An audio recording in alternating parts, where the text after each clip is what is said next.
Pemirsa, hingga saat ini masih ada lokasi yang sulit dilalui kendaraan untuk menyalurkan bantuan. Hadapi medan berlumpur, helikopter Karakal TNI Angkatan Udara distribusikan bantuan ke Aceh Tamiang.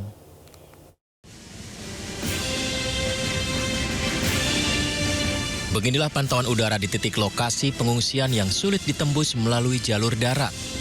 Putusnya jembatan, hilangnya perkampungan, dan munculnya jalur sungai baru pasca banjir, serta penuhnya tanah longsor, jalanan lumpur, membuat bantuan sulit dikirimkan ke kawasan Aceh Tamiang. Sejumlah rumah juga hancur dan tertimbun lumpur yang telah mengeras. Mengantisipasinya, helikopter EC-725H225M Karakal TNI Angkatan Udara berangkat memberikan bantuan dan telah mendarat di medan berlumpur, menyalurkan 2 ton bantuan logistik kepada warga terdampak bencana di Kabupaten Aceh Tamiang.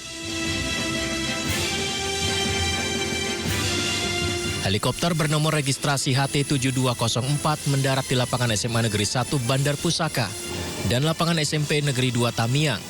Meski mendarat di kondisi permukaan lapangan tergenang lumpur, pendaratan dilakukan dengan perhitungan yang cermat, menjaga jarak, untuk menjaga keselamatan awak dan memastikan distribusi bantuan dapat berlangsung tanpa hambatan, tidak rusak saat diberikan. Langkah tersebut ditempuh untuk mempercepat penyaluran bantuan ke wilayah yang akses daratnya terbatas. Sementara itu, helikopter Karakal lainnya dengan nomor registrasi HT7202 mendarat di aliran sungai di Desa Segene, Kabupaten Aceh Tengah untuk menyalurkan bantuan seberat 1 ton. Distribusi juga dilakukan ke lapangan Musara Alun dan Desa Kekuyang, Kabupaten Aceh Tengah dengan masing-masing 1 ton logistik. Kadispen AU Marsma TNI Inyoman Suatnyana STMM mengatakan TNI Angkatan Udara terus berupaya mempercepat penyaluran bantuan kemanusiaan untuk memenuhi kebutuhan mendasar masyarakat terdampak bencana.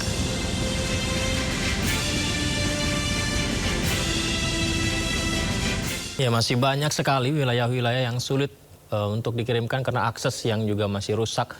Bantuan-bantuan terus dikirimkan ke lokasi yang masih alami kesulitan akses jalur transportasi darat. Pemirsa, bantuan dikirimkan menggunakan helikopter ke Simpang Leubok Mauku dan Bukit Linten, Langkahan, Aceh Utara. Beginilah upaya penyaluran bantuan menggunakan helikopter BNPB di Simpang Lebok Mauku, Aceh Utara. Tidak adanya landasan mendarat yang baik ya. Kita lihat ini helikopter BNPB warna kuning ini terbang dengan ketinggian rendah. Petugas melemparkan bantuan dengan sangat hati-hati, disaksikan sejumlah warga pengungsi yang menunggu di sana, pemirsa. Kita lihat berkardus-kardus bantuan dikirimkan ya. Sementara itu, helikopter bantuan lain mendarat di kawasan Bukit Linteng, Langkahan, Aceh Utara. Warga pengungsi yang sudah menanti, menunggu dan menyambut kehadiran helikopter meskipun tiupan angin kencang akibat pendaratan helikopter, tapi warga tetap bertahan di sana untuk menyambut bantuan yang saya rasa mereka sudah sangat-sangat membutuhkan sekali, sehingga antusiasmenya sangat tinggi untuk mendapatkan bantuan yang dikirimkan.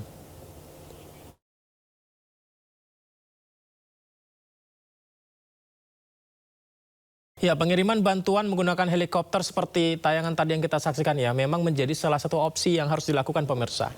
Hal ini dikarenakan akses jalur darat masih mengalami kerusakan dan sulit dilalui seperti di Bener Meriah, Aceh.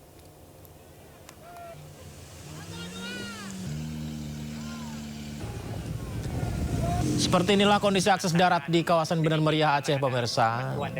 Tayangan mobil-mobil balap tadi ya, bukanlah mobil off-road, tapi upaya mobil-mobil untuk menanjak di jalanan penuh lumpur terjal menyalurkan bantuan untuk warga mengungsi. Dibantu warga, mobil berusaha menyalurkan akibat jalanan yang sudah rusak. Mobil pengirim bantuan yang tak bisa langsung menghampiri lokasi pengungsian terpaksa bantuan diangkut oleh warga satu persatu. Ratusan warga gotong royong membawa bantuan melintasi jembatan darurat, melintasi sungai, jalanan rusak, tebing tinggi, jalur yang penuh lumpur, licin, tentu jarak yang sangat-sangat jauh, pemirsa. Warga berduyun-duyun gotong royong untuk membawa satu persatu bantuan meskipun berat, jarak jauh. Aduh, dengan jembatan yang sangat tinggi ini terjal. Karena jembatan rusak dibangun jembatan sementara seperti ini. Semua demi memenuhi kebutuhan makanan keluarga yang sedang mengungsi. Mengantarkan sedikit ala kadar bantuan dari kami berupa sembako ala kadar. Inilah. Selain bantuan makanan, pengungsi juga sangat membutuhkan pakaian untuk dikenakan. Sayangnya, bantuan pakaian kebanyakan untuk perempuan sehingga pengungsi pria terpaksa menggunakan pakaian perempuan.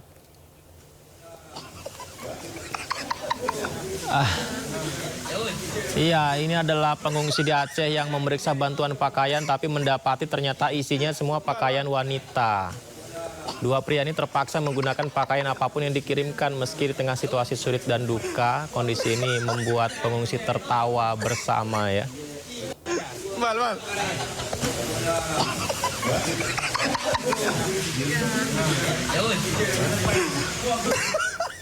Ya, sama halnya dengan pria berbaju kuning ini. Kita lihat sambil melamun memeriksa pakaian, dia tidak sadar mengenakan kerudung di kepalanya. Begitu ditegur oleh seorang ibu yang merekam, ia langsung kaget dan membuka kerudung di kepalanya.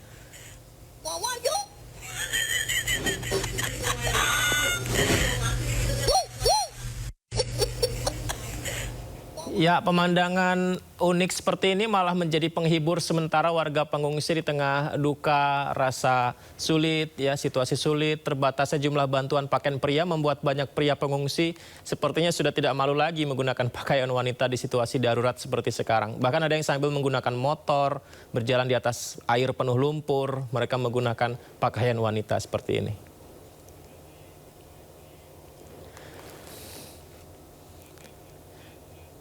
Sepertinya kita harus mulai membantu mengirimkan donasi bantuan pakaian pria nih pemirsa. Ini video ini sama juga seperti sebelumnya yang dibagikan di media sosial. Dua pria mengenakan pakaian wanita karena terbatasnya bantuan untuk pakaian pria. Mereka naik motor, pergi ngambil bantuan, tapi lucunya kedapatan menggunakan kerudung.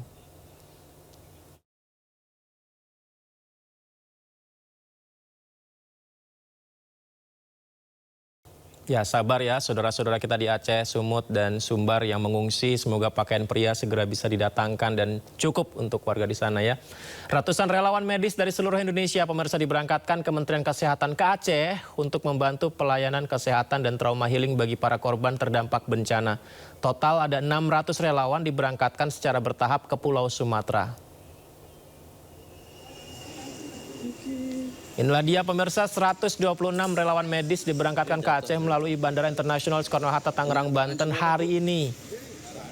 Tim medis ini berangkat terdiri dari dokter spesialis, ada juga perawat, ada bidan, ada ahli teknologi laboratorium medis, ahli gizi juga ada, dan radiografer. Semua ini dikirimkan sesuai kebutuhan yang diminta oleh rumah sakit dan puskesmas setempat. Relawan-relawan ini, tim medis relawan ini ditempatkan ke seluruh wilayah Aceh, mulai dari Pidi, Biren, Gayo Luas, Takengon, Bener Meriah, terutama wilayah terisolir ya, Aceh Tengah dan Aceh Timur juga, di Aceh Tamiang juga.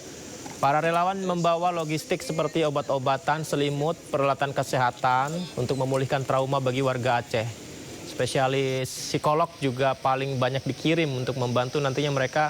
Diberangkatkan sebanyak 208 tenaga medis hingga 22 Desember. Kita doakan ya, semoga lancar semuanya. Upaya niat tulus ini bisa membantu pengungsi nanti.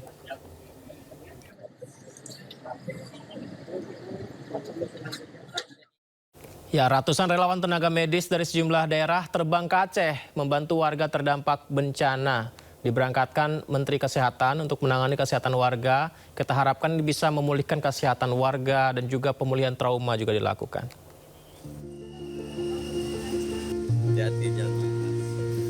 Sebanyak 126 relawan dari sejumlah daerah di Indonesia diberangkatkan ke Aceh melalui Bandara Internasional Soekarno-Hatta, Tangerang, Banten, Sabtu pagi. Mereka terdiri atas dokter spesialis, perawat, bidan, ahli teknologi laboratorium medis, ahli gizi, dan radiografer. Para relawan ini akan ditempatkan di seluruh wilayah yang terdampak bencana banjir dan tanah longsor. Adapun pengiriman tenaga medis ini dilakukan bertahap dengan total 600 relawan yang akan diterjunkan ke lokasi bencana. Kemudian yang kedua, hari ini kemarin kita udah berangkatkan itu sekitar 70 orang yang sudah berada di Aceh dan Medan. posisinya, jadi lebih efisien. Jadi Aceh Medan kita kumpulkan jadi satu, lebih kurang 70 kemarin, itu ke arah Pidijaya dan Biren. Ya. Hari ini kita berangkatkan sekitar 126. Itu ke daerah yang hari ini daerah-daerah sulit, terutama untuk daerah-daerah yang terisolir. Ditempatkan di mana, Bu Yuli? Ditempatkan di rumah sakit, puskesmas, dan posko-posko pengungsian. Itu rata. Selain tenaga medis, Kemenkes juga mengirimkan bantuan obat-obatan dan alat-alat kesehatan. Dari Tangerang, Banten, Hasnugara, iNews melaporkan. Ekstrimnya medan yang dihadapi tim medis Gayo Luwes akhirnya berhasil menjangkau daerah terisolir Kecamatan Pining. Miris saat petugas datang, warga dilanda kelaparan karena tidak ada bantuan makanan yang masuk pasca banjir bandang.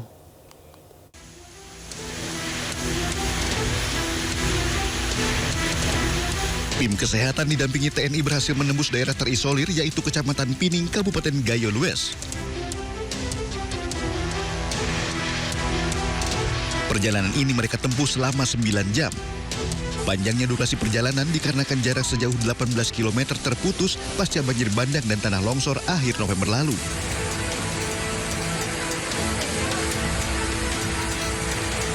Setibanya di lokasi, tenda pengungsian berdiri seadanya dan terpal lusuh menjadi atap perlindungan warga dari hujan dan dinginnya pegunungan. Persediaan makanan pun mulai menipis dan banyak anak-anak yang mulai kekurangan nutrisi. Ini keadaan masyarakat di sana sangat menyedihkan. Mungkin sudah mulai ada anak-anak yang mulai kekurangan gizi karena dampak dari penjatahan logistik, penjatahan makanan, penjatahan beras yang tidak semua bisa mendapatkan seperti kita di daerah-daerah yang tidak terisolir. Jadi tujuan kami sebenarnya adalah medis, tapi ternyata dalam perjalanan kita menemukan masalah-masalah kemanusiaan akibat terisolasinya masyarakat di sana. Hingga kini Kecamatan Pinang masih membutuhkan perhatian serius. Selain layanan kesehatan berkelanjutan, pasokan logistik dan akses menjadi kebutuhan mendesak agar krisis kemanusiaan di Pining tidak semakin memburuk. Dari Kabupaten Gayo Luwes, Aceh, Dosaino Ariga, iNews melaporkan.